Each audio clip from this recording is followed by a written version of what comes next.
livro A Gênese, capítulo 12, Gênese mosaica. Os 6 dias e perda do paraíso. 6 dias. Item 1. Capítulo 1. No começo criou Deus o céu e a terra. 2. A terra era uniforme e inteiramente nua. As trevas cobriam a face do abismo e o Espírito de Deus boiava sobre as águas. 3. Ora Deus disse: faça-se a luz, e a luz foi feita. 4. Deus viu que a luz era boa e separou a luz das trevas. 5. Deu à luz o nome de dia e às trevas o nome de noite. E da tarde e da manhã se fez o primeiro dia. 6. Disse Deus também: faça-se o firmamento no meio das águas e que ele separe das águas as águas. 7. E Deus fez o firmamento e separou as águas que estavam debaixo do firmamento das que estavam acima do firmamento. E assim se fez. 8. E Deus deu ao firmamento o nome de céu, e à tarde e à manhã se fez o dia. 9.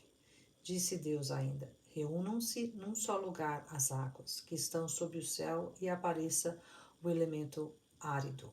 E assim se fez. 10. Deus deu ao elemento árido o nome de terra e chamou mar a todas as águas reunidas. Viu que isso estava bem.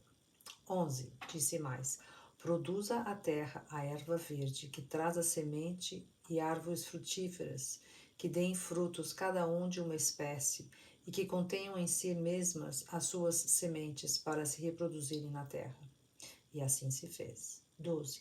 A terra então produziu a erva verde que trazia consigo a sua semente, conforme a espécie, e árvores frutíferas que continham em si mesmas suas sementes, cada uma de acordo com a sua espécie. E Deus viu que estava bom. 13. E à tarde e da tarde e da manhã se fez o terceiro dia. 14.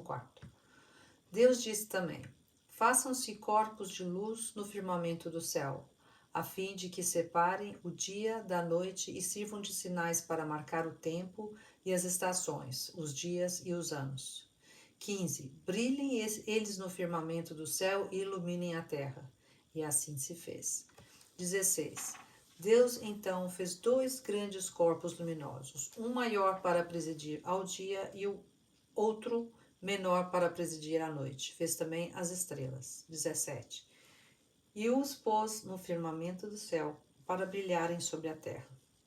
18. Para presidirem ao dia e à noite, para separarem-nos das trevas. E Deus viu que estava bom. 19. E da tarde e da manhã se fez o quarto dia. 20. Disse Deus ainda: produzam as águas animais vivos que nadem e pássaros que voem sobre a terra debaixo do firmamento do céu. 21. Deus então criou os grandes peixes e todos os animais que têm vida e movimento, que as águas produziram, cada um de uma espécie, e criou também todos os pássaros, cada um de uma espécie. Viu que estava bom. 22. E os abençoou, dizendo: crescei e multiplicai-vos, e enchei as águas do mar, e que os pássaros se multipliquem sobre a terra. 23. E da tarde e da manhã se fez o quinto dia. 24. Também disse Deus: produza a terra animais vivos, cada um de uma espécie, os animais domésticos e os animais selvagens, e suas diferentes espécies. E assim se fez. 25. Deus fez, pois, os animais selvagens da terra em suas espécies, os animais domésticos e todos os répteis, cada um de sua espécie. E Deus viu que estava bom. 26. Disse em seguida: façamos o homem à nossa imagem e semelhança, e que ele mande sobre os peixes do mar, os pássaros do céu, os animais sobre toda a terra e sobre todos os répteis que se movem na terra. 24. Deus então criou o homem à sua imagem, e criou a imagem de Deus, e o criou macho e fêmea. 28. Deus o abençoou e lhes disse: crescei e multiplicai-vos, enchei a terra e sujeitai-a, dominai sobre os peixes do mar, sobre os pássaros do céu, sobre todos os animais que se movam na terra. 29.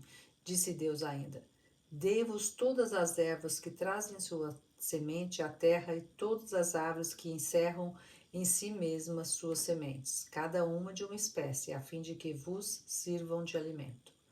30. E dei-as a todos os animais da terra, a todos os pássaros do céu, a tudo que se move na terra e que é vivo e animado, a fim de que tenham com o que se alimentar.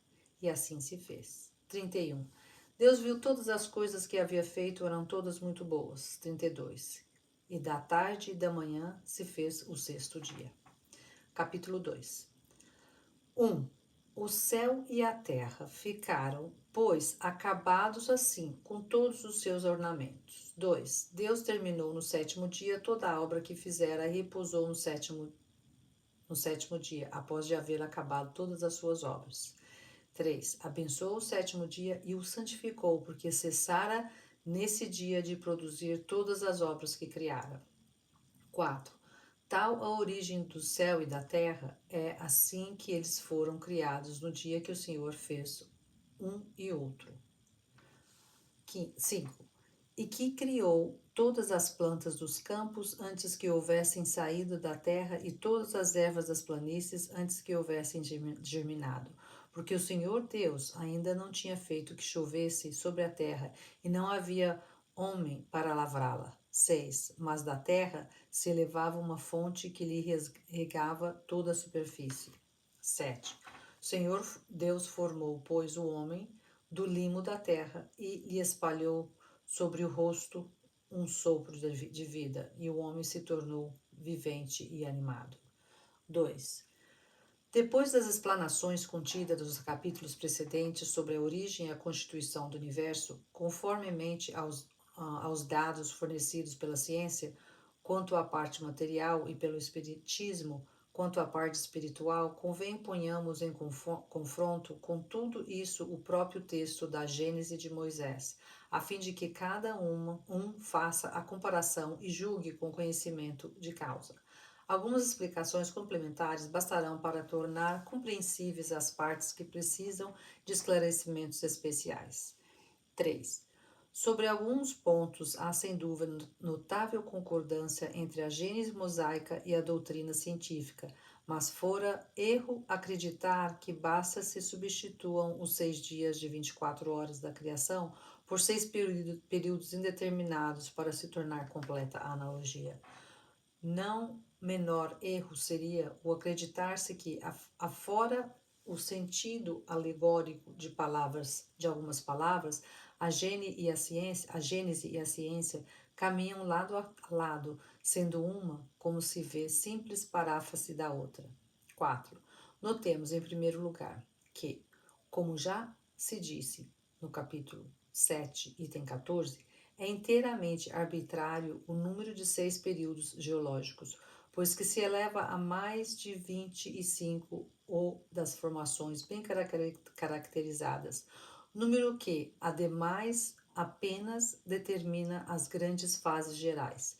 Ele só foi adotado em começo para encaixar as coisas o mais possível no texto bíblico, numa época, aliás, pouco distante, que se entendia que a ciência devia ser controlada pela Bíblia.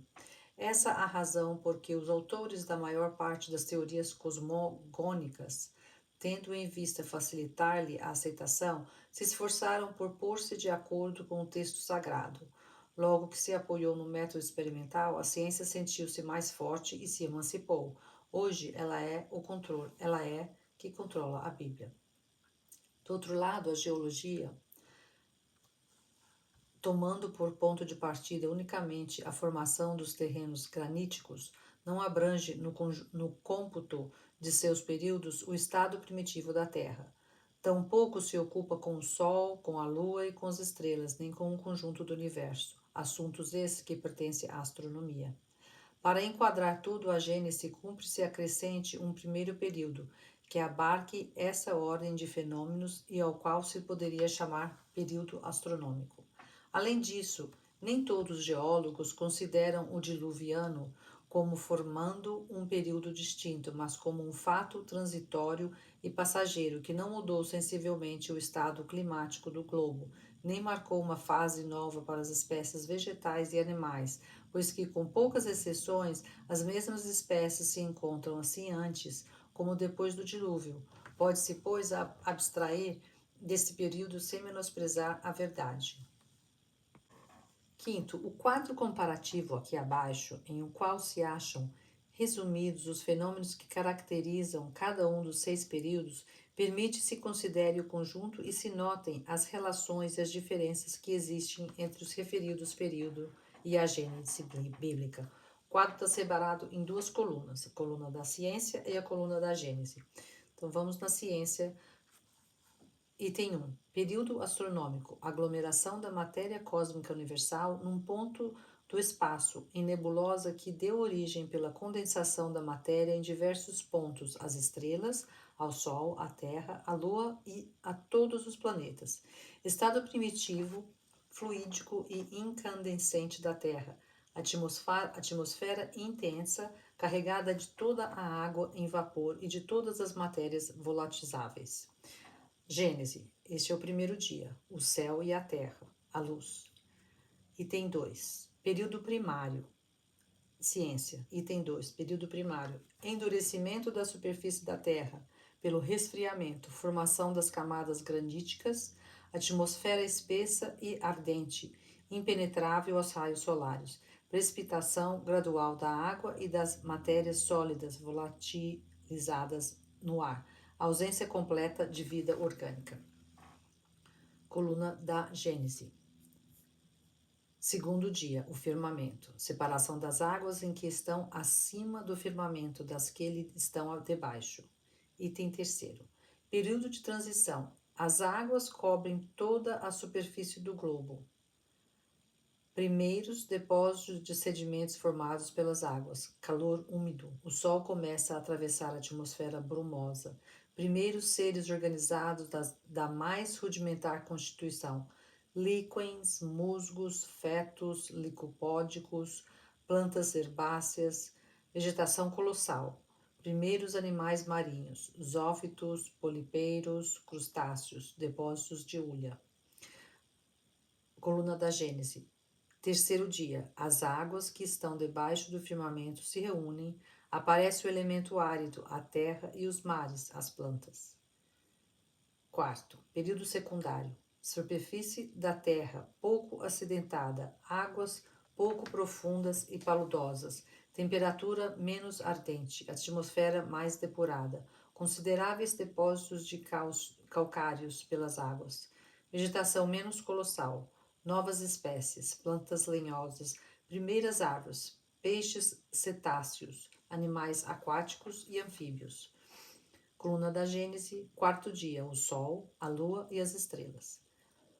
Coluna da Ciência, quinto período terciário.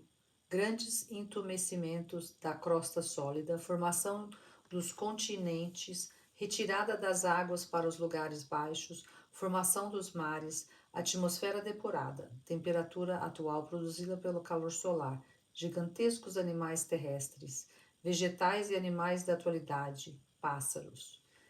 Coluna da Gênese, quinto dia, os peixes e os pássaros. Um item à parte, dilúvio universal. Sexto item, período quaternário ou pós-diluviano, terrenos de aluvião, vegetais e animais da atualidade, o homem. Sexto dia, essa é da Gênese, os animais terrestres, o homem. Vamos agora ao item 6. Desse quadro comparativo, o primeiro fato que ressalta é que a obra de cada um dos 6 dias não corresponde de maneira rigorosa, como o supõem muitos, a cada um dos 6 períodos geológicos. A concordância mais notável se verifica na sucessão dos seres orgânicos, que é quase a mesma, com pequena diferença, e no aparecimento do homem, por último. E é esse o fato importante. Há também coincidência, não quanto à ordem numérica dos períodos, mas quanto ao fato em si, na passagem que se lê que ao terceiro dia as águas que estão debaixo do céu se reuniram num só lugar e apareceu o elemento árido. É a expressão do que ocorreu no período terciário, quando as elevações da crosta sólida puseram a descoberto os continentes e repeliram as águas que foram formar os mares. Foi somente então que apareceram os animais terrestres. Nota de rodapé 122. Anfíbios e insetos foram os primeiros animais presentes no planeta. Surgiram no período Devoniano, na era Paleozoica. Segundo a geologia e segundo Moisés.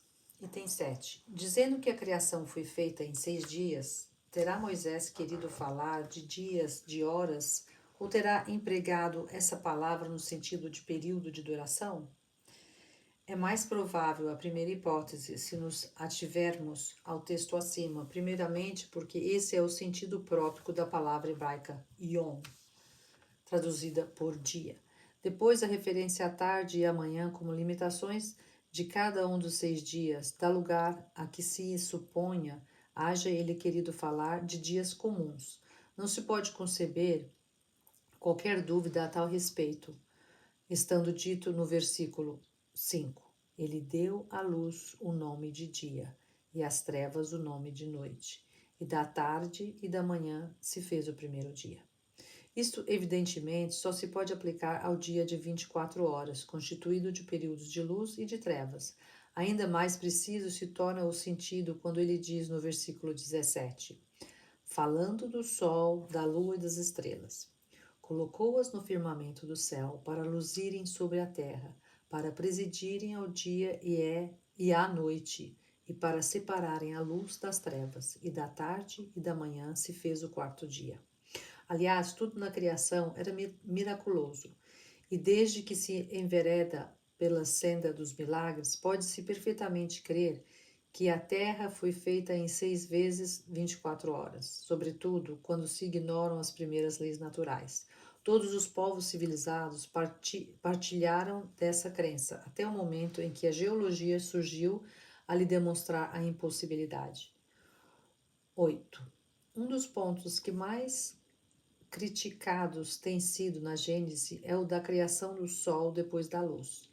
Tentaram explicá-lo com auxílio mesmo dos dados fornecidos pela geologia, dizendo que, nos primeiros tempos de sua formação, por se achar carregada de vapores densos e opacos, a atmosfera terrestre não permitia se visse o Sol, que assim efetivamente não existia para a Terra. Semelhante explicação seria, porventura, admissível se, naquela época, já houvesse na Terra habitantes que verificassem a presença ou a ausência do Sol. Ora, segundo o próprio Moisés, então, somente plantas havia, as quais, contudo, não teria podido crescer e multiplicar-se sem o calor solar. Há, pois, evidentemente, um anacronismo na ordem que Moisés estabeleceu a criação do Sol, mas, involuntariamente ou não, ele não errou, dizendo que a luz precedeu o Sol. O Sol não é o princípio da luz universal, é uma concentração do elemento luminoso em um ponto, ou por outra, do fluido que, dadas as circunstâncias, adquire as propriedades luminosas. Esse fluido, que é a causa, havia necessariamente de preceder ao Sol, que é apenas um efeito. O Sol é causa relativamente à luz que ele se irradia, é efeito com relação a que recebeu. Numa câmara escura, uma vela acesa é um pequeno sol. Que se fez para acender a vela?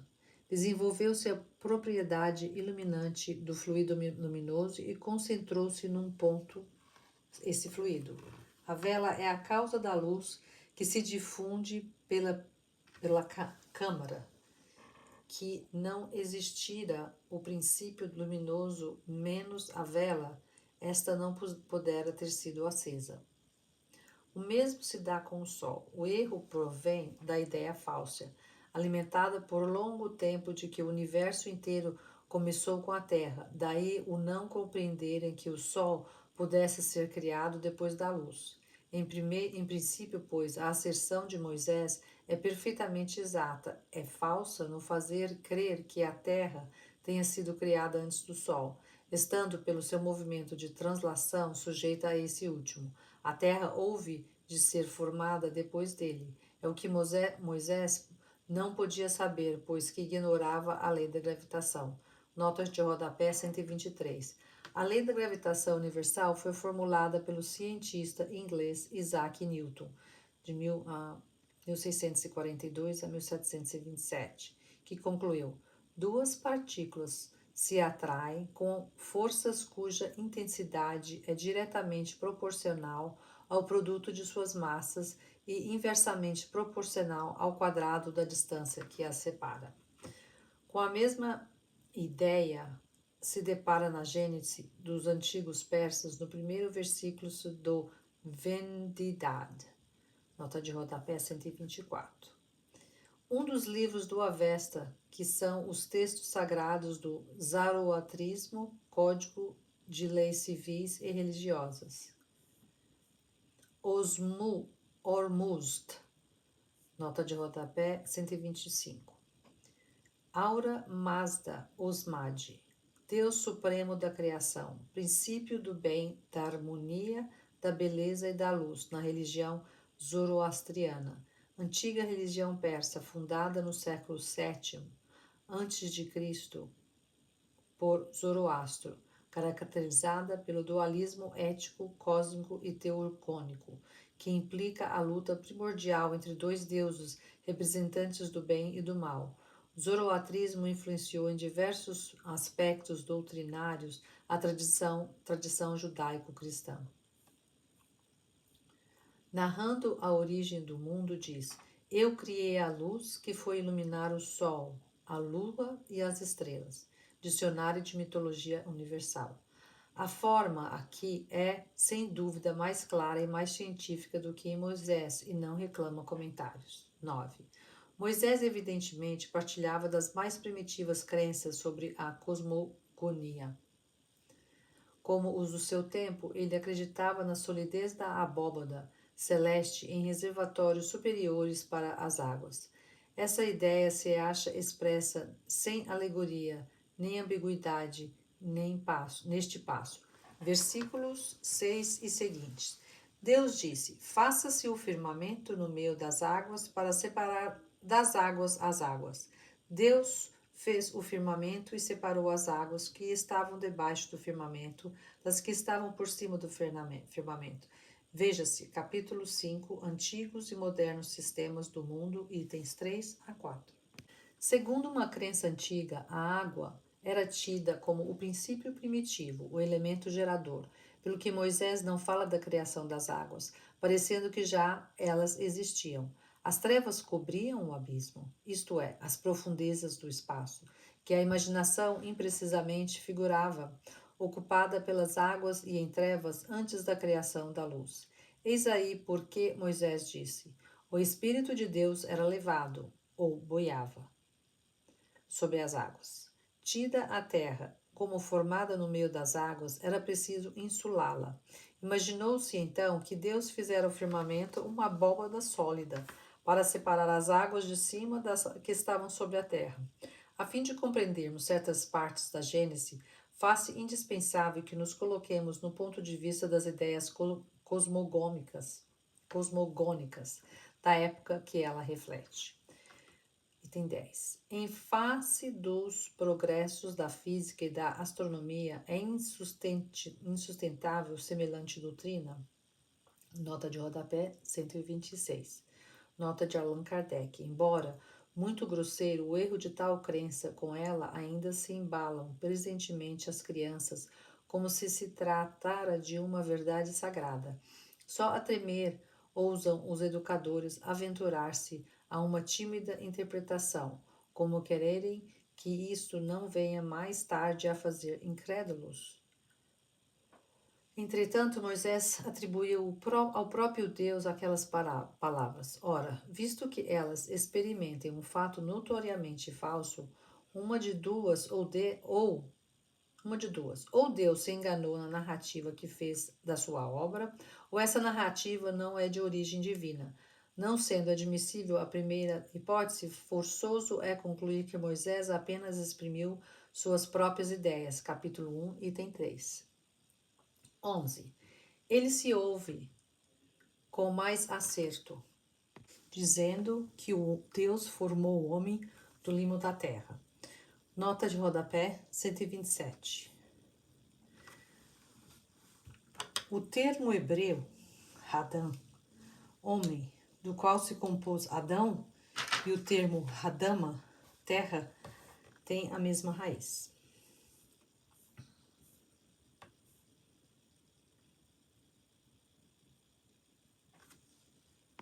A ciência, com efeito, mostra, capítulo 10, que o corpo do homem se compõe de elementos tomados à matéria inorgânica ou, por outra, ao limo da terra.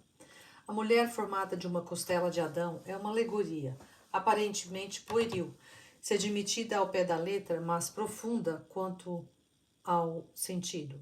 Tem por fim mostrar que a mulher é da mesma natureza que o homem, que é, por conseguinte, igual a este perante Deus, e não uma criatura à parte, feita para ser escravizada e tratada ao ilota. Tendo-a como saída da própria carne do homem, a imagem da igualdade é bem mais expressiva do que se ela fora tida como formada separadamente do mesmo limo. Equivale a dizer ao homem que ela é a sua igual e não sua escrava, que ele a deve amar como parte de si mesmo. 12. Para espíritos incultos, sem nenhuma ideia das leis gerais, incapazes de aprender o conjunto e de conceber o infinito. Essa criação milagrosa e instantânea apresentava qualquer coisa de fantástico que feria a imaginação. O quadro do universo tirado do nada em alguns dias por um só ato da vontade criadora era para tais espíritos sinal de mais evidente do poder de Deus. Que configuração, com efeito, mais sublime e mais poética desse poder do que essas palavras traçam. Deus disse: faça-se a luz, e a luz foi feita. Deus, a criar o universo pela ação lenta e gradual das leis da natureza, lhes houvera parecido menor e menos poderoso. Fazia-se-lhes indispensável qualquer coisa de maravilhoso, que saísse dos moldes comuns. Do contrário, teria tido que Deus não era mais hábil do que os homens. Uma teoria científica e racional da criação os deixaria frios e indiferentes. Não rejeitados, pois, a Gênese bíblica, ao contrário, estudemo-la como se estuda a história da infância dos povos. Trata-se de uma época rica de alegorias e seu sentido oculto de se pesquisar, que se devem comentar e explicar com o auxílio das luzes da razão e da ciência. Fazendo, porém, ressaltar as suas belezas poéticas e os seus ensinamentos velados pela forma imaginosa, cumpre-se-lhe apontem expressamente os erros no próprio interesse da religião. Esta será muito mais respeitada quando esses erros deixarem de ser impostos à fé como verdade, e Deus parecerá maior e mais poderoso quando não lhe envolverem um nome em fatos de pura invenção. Perda do paraíso. Nota de rodapé 128. Nota de Allan Kardec. Em seguida, a alguns versículos, se acha a tradução literal do texto hebreu, exprimindo mais fielmente o pensamento primitivo. O sentido alegórico ressalta assim mais claramente. Item 13, capítulo 2. 8. Ora, o Senhor plantara desde o começo um jardim de delícias, no qual pôs o homem que ele formara. 9. O Senhor Deus também fizera sair da terra toda espécie de árvores belas ao olhar e de fruto agradável ao paladar, e no meio do paraíso. A árvore da vida. No meio do paraíso, nota de rodapé 129. Nota de Allan Kardec. Paraíso, do latim paradisus, derivado do grego paradeisos, jardim vergel, lugar plantado de árvores. O termo hebreu empregado em Gênesis é Agan, que tem a mesma significação.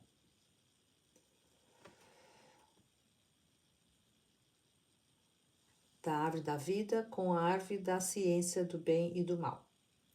Ele fez sair Jeová Elohim da terra.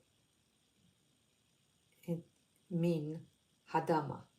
Toda árvore bela, de ver-se e boa para comer-se, e a árvore da vida, Vihetz Hashaim, no meio do jardim, e a árvore da ciência, do meio do bem e do mal.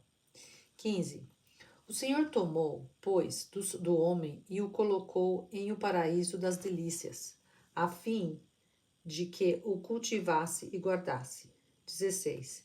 Deu-lhe também esta ordem e lhe disse: come de todas as árvores do paraíso. De parênteses. Ele ordenou Jeová Elohim ao homem, Hal-Hadam, dizendo: de toda a árvore do jardim podes comer. 17. Mas não comas absolutamente o fruto da árvore da ciência do bem e do mal, porquanto logo que o comeres morrerás com a tua certeza. E da árvore do bem e do mal, o methetz hadat tobvara. Não comerás, pois que no dia em que dela comeres, morrerás. 14, capítulo 3. Item 1. Ora, a serpente era o mais astuto de todos os animais que o Senhor Deus formara na terra. E ela disse à mulher: por que vos ordenou Deus que não comesseis os frutos de todas as árvores do paraíso? E a serpente, Nasha, era mais astuta do que todos os animais terrestres que Jeová Elohim havia feito. Ela disse à mulher, El-Hasha, terá dito Elohim: não comereis de nenhuma árvore do jardim? 2. A mulher respondeu: comemos dos frutos de todas as árvores que estão no paraíso. Disse ela, a mulher, à serpente: do fruto, mipere, das árvores do jardim podemos comer. Tem 3.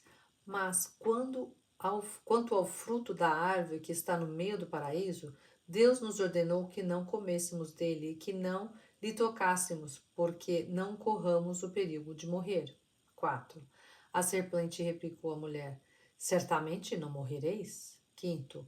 Mas é que Deus sabe que assim houver de comido desse fruto, vossos olhos se abrirão e sereis como deuses,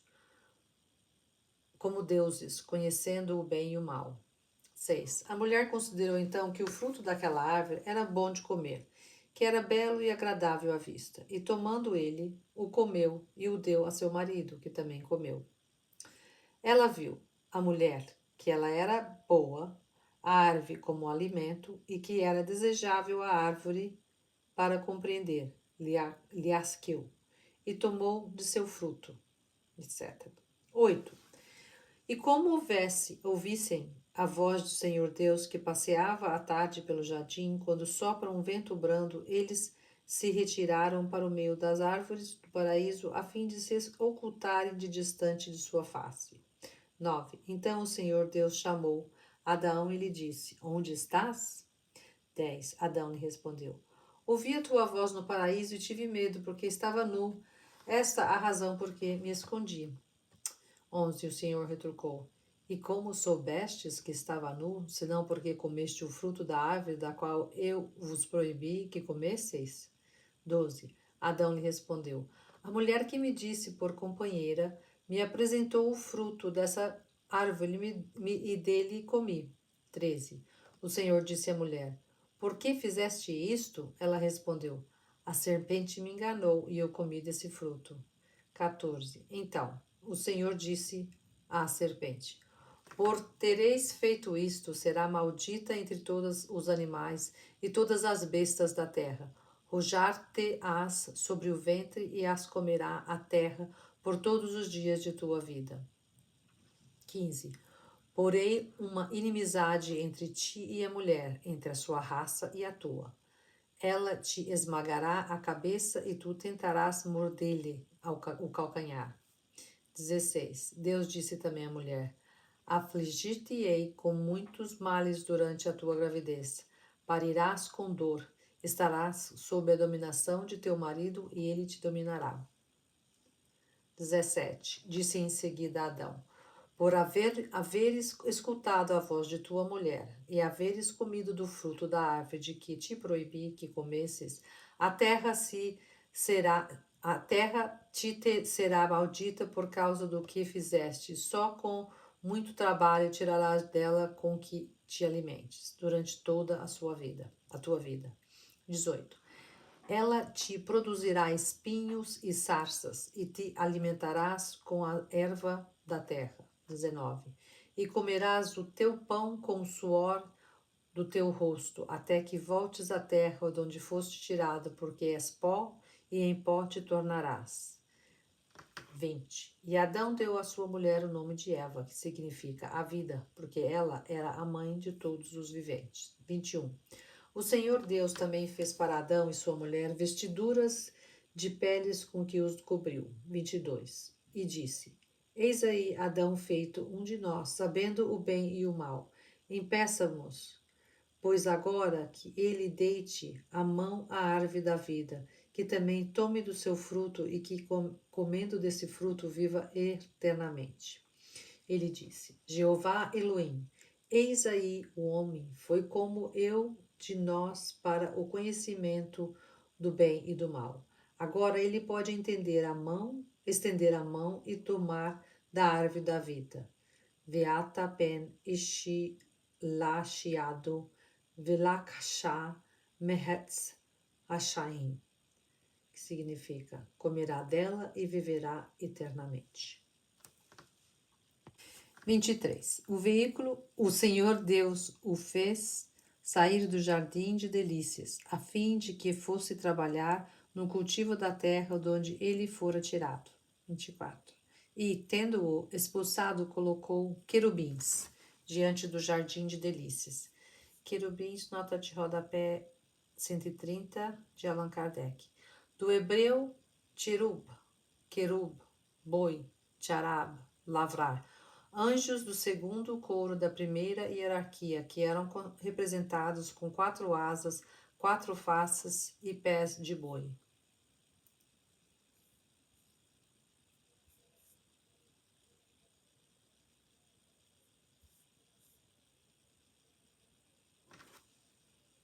Os quais faziam luzir uma espada de fogo para guardarem o caminho que levava à árvore da vida. 15. Sob uma imagem pueril e às vezes ridícula, se nos ativermos à forma, a alegoria oculta frequentemente as maiores verdades. Haverá fábula mais absurda, à primeira vista, do que a de Saturno, o deus que devorava pedras, tomando-as por seus filhos? Todavia, que de mais profundamente filosófico e verdadeiro do que essa figura, se lhe procuramos o sentido moral, Saturno é a personificação do tempo. Sendo todas as coisas obra do tempo, ele é o pai de tudo o que existe, mas também tudo se destrói com o tempo. Saturno, a devorar pedras, é o símbolo da destruição, pelo tempo, dos mais duros corpos, seus filhos, visto que se formaram com o tempo. E quem, segundo essa alegoria, escapa da semelhante destruição? Somente Júpiter, o símbolo da inteligência superior, do princípio espiritual que é indestrutível. É mesmo tão natural essa imagem que na linguagem moderna, sem alusão à fábula antiga, se diz de uma coisa que afinal se deteriorou, ter sido devorada pelo tempo, carcomida, devastada pelo tempo. Toda mitologia pagã, aliás, nada mais é em realidade, do que um vasto quadro alegórico das diversas faces, boas e más, da humanidade. Para quem lhe busca o espírito, é um curso completo da mais alta filosofia, como acontece com as modernas fábulas. O absurdo está em tomarem a forma pelo fundo. 16. Outro tanto se dá com a Gênese, onde se tem que perceber grandes verdades morais debaixo das figuras materiais que, tomadas ao pé da letra, seriam tão absurdas como se em nossas fábulas tomássemos em sentido literal as cenas e os diálogos atribuídos aos animais. Adão personifica a humanidade. Sua falta individualiza a fraqueza do homem. E quem predomina os instintos materiais a que ele não sabe resistir. Nota de rodapé 131, de Allan Kardec. Esta Está hoje perfeitamente reconhecido que a palavra hebreia Adão não é um nome próprio, mas significa o homem em geral, a humanidade, o que destrói toda a estrutura levantada sobre a personalidade de Adão.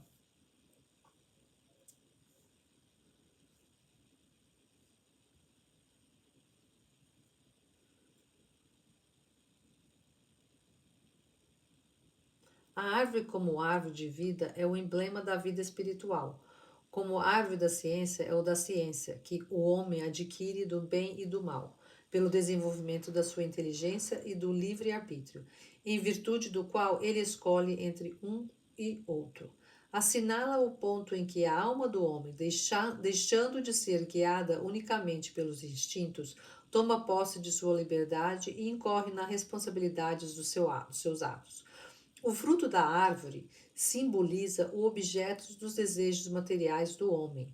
É a alegoria da cobiça e da concupiscência. Concretiza numa figura única os motivos de arrastamento ao mal.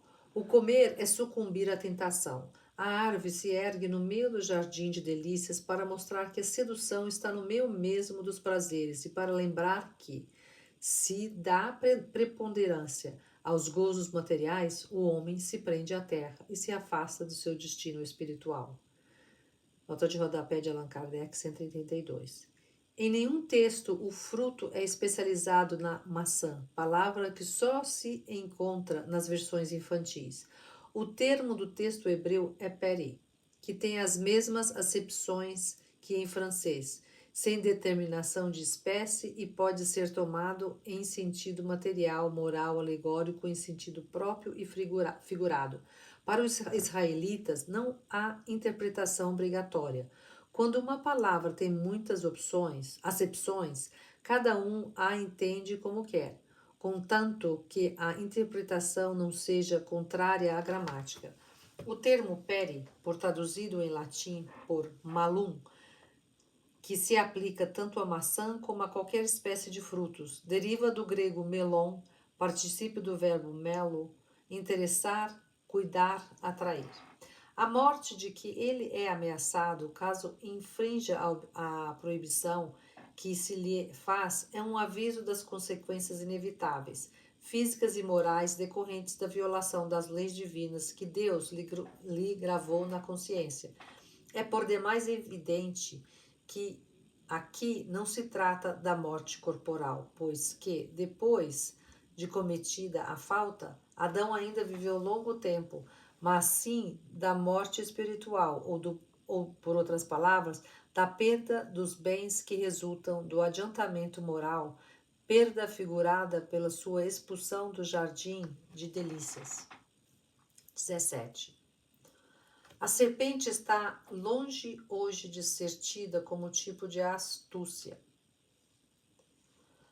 Ela, pois, entra aqui mais pela sua forma do que pelo seu caráter, como alusão à perfídia dos maus conselhos, que se insinuam como a serpente e da qual, por essa razão, o homem muitas vezes não desconfia. Ademais, se a serpente, por haver enganado a mulher, é que foi condenada a andar de rojo sobre o ventre, dever-se-á deduzir que antes esse animal tinha pernas, mas neste caso não era serpente.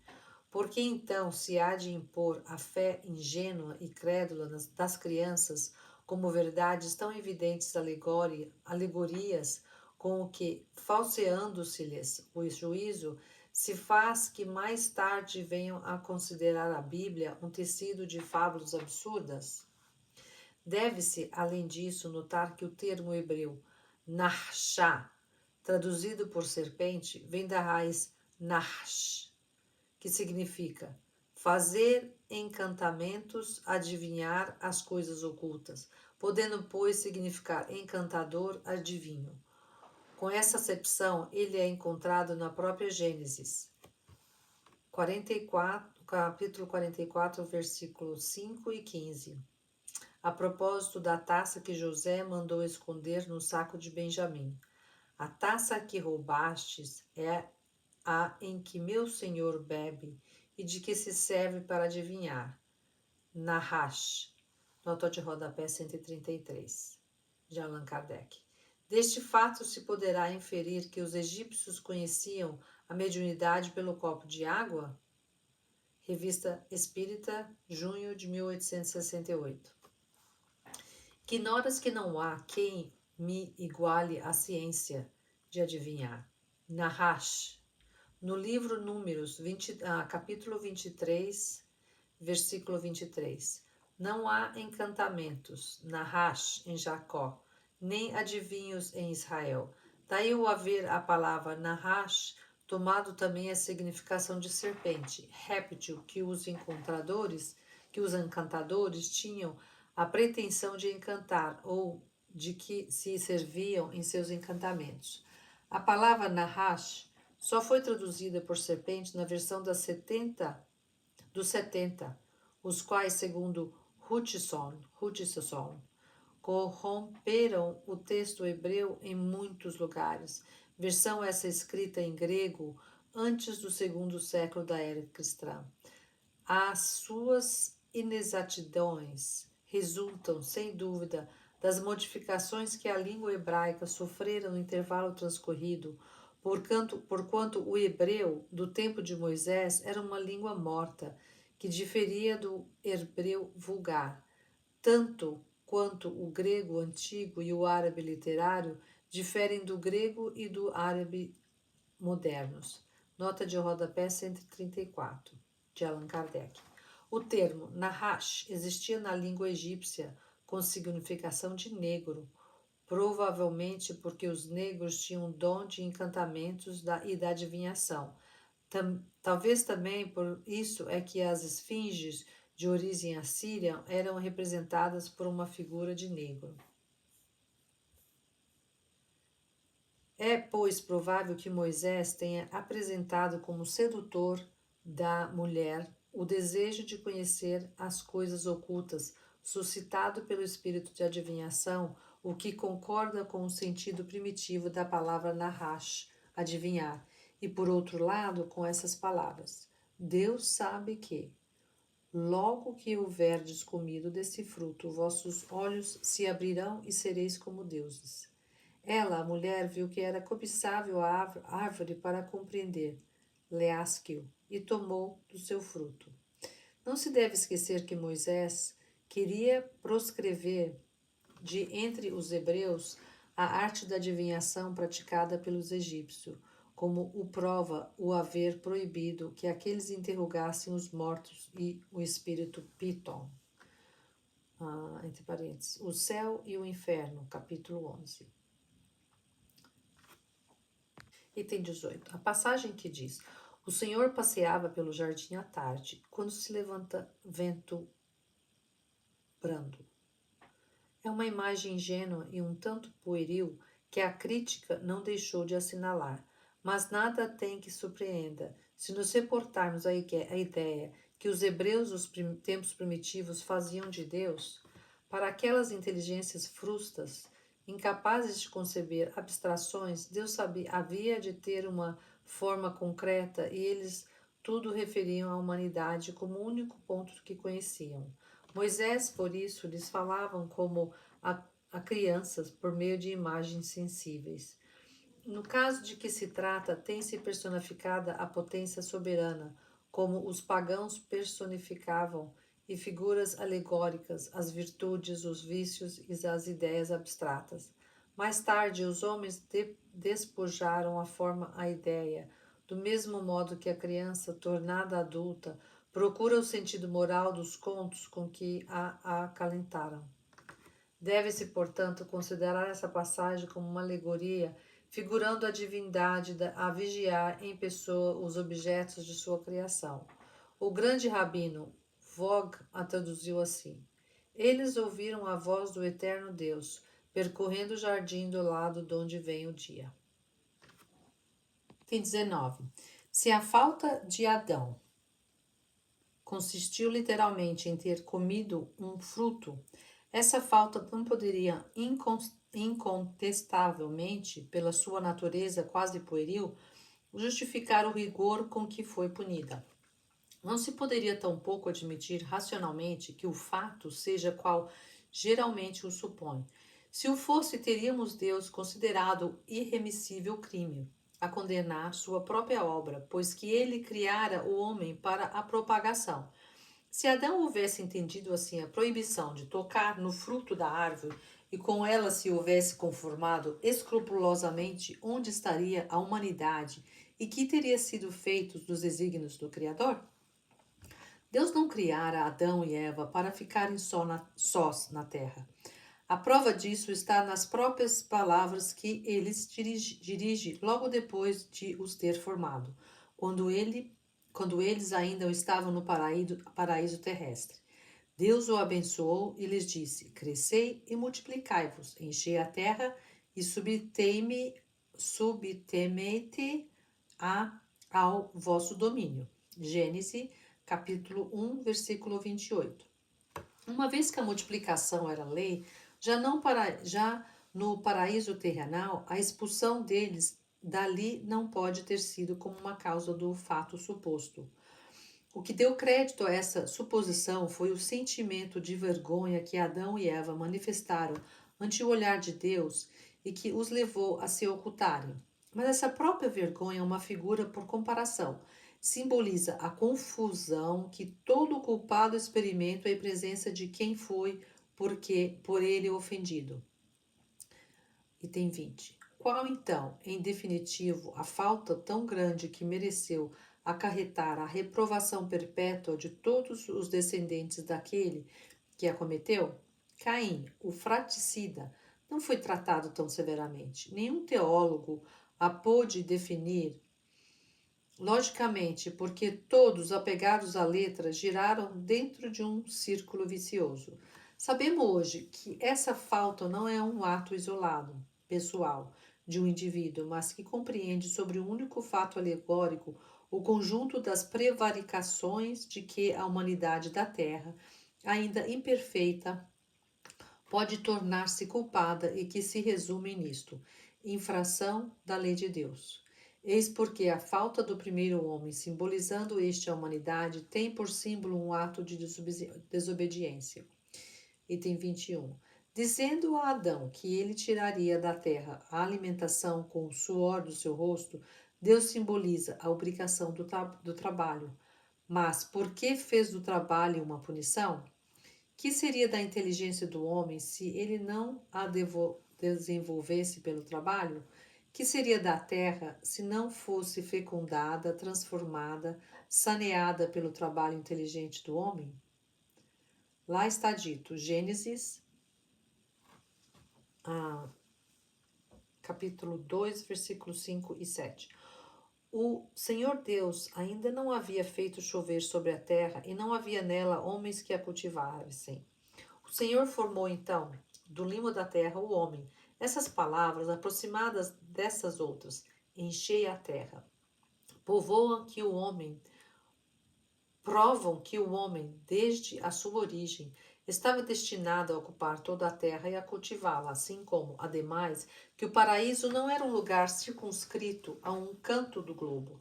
Se a cultura da terra houvesse de ser uma consequência da falta de Adão, seguir-se-ia que, se Adão não tivesse pecado, a terra permaneceria inculta e os desígnios de Deus não se teriam cumprido. Porque disse ele à mulher que, em consequência de haver comido a falta, pariria com dor? Como pode a dor do parto ser um castigo quando é um efeito do organismo e quando está provado que é uma necessidade fisiológica? Como pode ser punição uma coisa que se produz segundo as leis da natureza? É o que os teólogos absolutamente ainda não explicaram e que não poderão explicar enquanto não abandonarem o ponto de vista em que se colocaram. Entretanto, podem justificar-se aquelas palavras que parecem tão contraditórias. Item 22.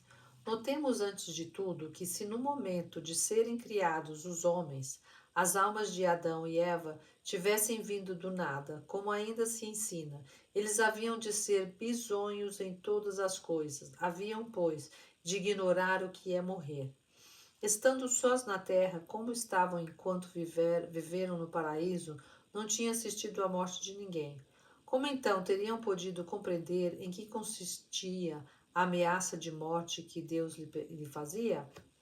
Como teria Eva podido compreender que parir com dor seria uma punição, visto que, tendo acabado de nascer para a vida, ela jamais tivera filhos e era a única mulher existente no mundo? Nenhum sentido, portanto, deviam ter para Adão e Eva as palavras de Deus. Mal surgidos do nada, eles não podiam saber como nem por que haviam surgido dali. Não podiam compreender nem o Criador, nem o motivo da proibição que lhes era feita. Sem nenhuma experiência das condições da vida, pecaram como crianças que agem sem discernimento, o que ainda mais incompreensível torna a terrível responsabilidade que Deus fez pesar sobre eles e sobre a humanidade inteira.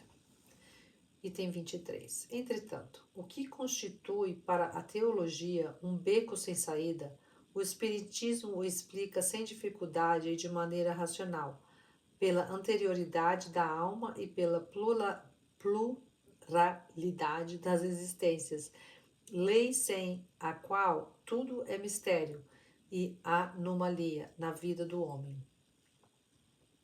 Com efeito, admitamos que Adão e Eva já tivessem vivido e tudo logo se justifica. Deus não lhes fala como crianças, mas como a seres em estado de compreenderem e que o compreendem, prova evidente de que ambos trazem aquisições anteriormente realizadas.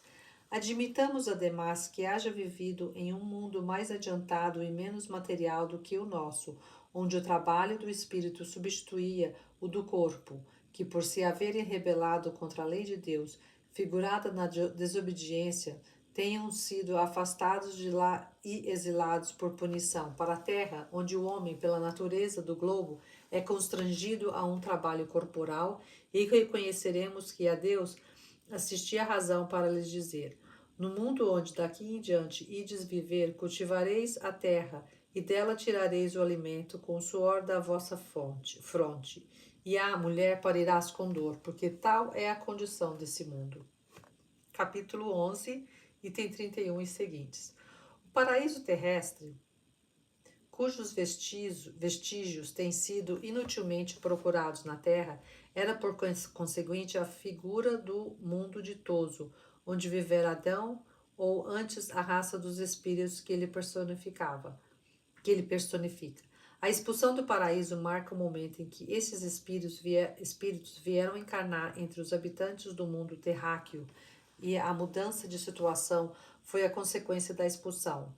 O anjo que, empunhando uma espada flamejante, veda a entrada do paraíso simboliza a impossibilidade em que se acham os espíritos dos mundos inferiores de penetrar nos mundos superiores, antes que o mereçam pela sua depuração. Veja-se adiante o capítulo 14, itens 8 e seguintes. Item 24. Capítulo 4, versículo 13. Caim, depois do assassínio de Abel, responde ao Senhor: a minha iniquidade é extremamente grande para que me possa ser perdoada. 14. Vós me expulsais hoje de cima da terra, e eu me irei ocultar da vossa face. Irei fugitivo e vagabundo pela terra, e qualquer um então que me encontre, matar-me-á. 15. O Senhor lhe respondeu: não, isto não se dará, porquanto severamente punido será quem matar Caim. E o Senhor pôs um sinal sobre Caim, a fim de que não o matassem os que viessem a encontrar. Versículo 16. Tendo-se retirado diante do Senhor, Caim ficou vagabundo pela terra e habitou a região oriental do Éden. 17. Havendo conhecido sua mulher, ela concebeu e pariu Enoque. Ele construiu Varreibone, literalmente estava construindo, uma cidade que se chamou Enoquia, do nome de seu filho. Gênesis, capítulo 4, versículos 13 a 16. Item 25. Se nos apegarmos à letra da Gênesis, eis as consequências a que chegaremos. Adão e Eva estavam só no mundo. Depois de expulso do paraíso terrestre, só posteriormente tiveram os 2 filhos, Caim e Abel. Ora, tendo-se Caim retirado para uma região depois de haver assassinado o irmão, não tornou a ver seus pais, que de novo ficaram isolados. Só muito tarde, na idade de 130 anos, foi que Adão teve um terceiro filho, e se chamou Sete. Depois desse nascimento, ele ainda viveu, segundo a genealogia bíblica, 800 anos e teve mais filhos e filhas. Quando, pois, Caim foi estabelecer-se a leste do Éden, somente havia na terra 3 pessoas, seu pai e sua mãe, e ele sozinho, do seu lado. Entretanto, Caim teve mulher e filho. Que mulher podia ser essa e onde pudera ele desposá-la? O texto hebreu diz: ele estava construindo uma cidade. Não, ele construiu, o que indica ação presente e não ulterior. Mas uma cidade pressupõe a existência de habitantes, visto não ser de presumir que Caim a fizesse para si, a sua mulher e seu filho, nem que a pudessem edificar sozinho. Dessa própria narrativa, portanto, se tem de inferir que a região era povoada. Ora, não podia sê-lo pelos descendentes de Adão, que então se reduzia a um só, Caim. Aliás, a presença de outros habitantes ressalta igualmente dessas palavras de Caim: serei fugitivo e vagabundo, e quem quer que me encontre matar-me-á. E da resposta de Deus lhe deu: quem poderia ele temer que o matasse? E que utilidade teria o sinal que Deus lhe pôs para preservá-lo de ser morto, uma vez que ele a ninguém iria encontrar? Ora, se havia na terra outros homens afora a família de Adão, é que esses homens aí estavam antes dele. De onde se deduz essa consequência, tirada do texto mesmo do Gênesis: Adão não é nem o primeiro, nem o único pai do gênero humano. Capítulo 11, item 34. Nota de rodapé 135 de Allan Kardec. Não é nova esta ideia. Lapeyrie, sábio teólogo do século XVII, em seu livro Preadamitas, escrito em latim e publicado em 1655, extraiu do texto original da Bíblia, adulterado pelas traduções, a prova evidente de que a terra era habitada antes da vinda de Adão. E essa opinião é hoje a de muitos eclesiásticos esclarecidos. Item 26. Eram necessários os conhecimentos que o Espiritismo ministrou acerca das relações do princípio espiritual com o princípio material, acerca da natureza da alma, da sua criação em estado de simplicidade e de ignorância, da sua união com o corpo, da sua indefinida marcha progressiva através de sucessivas existências e através dos mundos, que são outros tanto degraus da senda do aperfeiçoamento, acerca da sua gradual libertação da influência da matéria, mediante o uso do livre-arbítrio, da causa dos seus pendores bons ou maus e de suas aptidões, do fenômeno do nascimento e da morte, da situação do espírito na erraticidade e, finalmente, do futuro como prêmio de seus esforços por se melhorar e da sua perseverança no bem, para que se fizesse luz sobre todas as partes da gênese espiritual. Graças a essa luz, o homem sabe doravante de onde vem, para onde vai, porque está na terra e porque sofre. Sabe que tem nas mãos o seu futuro e que a duração do seu cativeiro neste mundo unicamente dele depende. Despida da alegoria acanhada e mesquinha. A Gênese se lhe apresenta grande e digna da majestade, da bondade e da justiça do Criador. Considerada desse ponto de vista, ela confundirá a incredulidade e triunfará.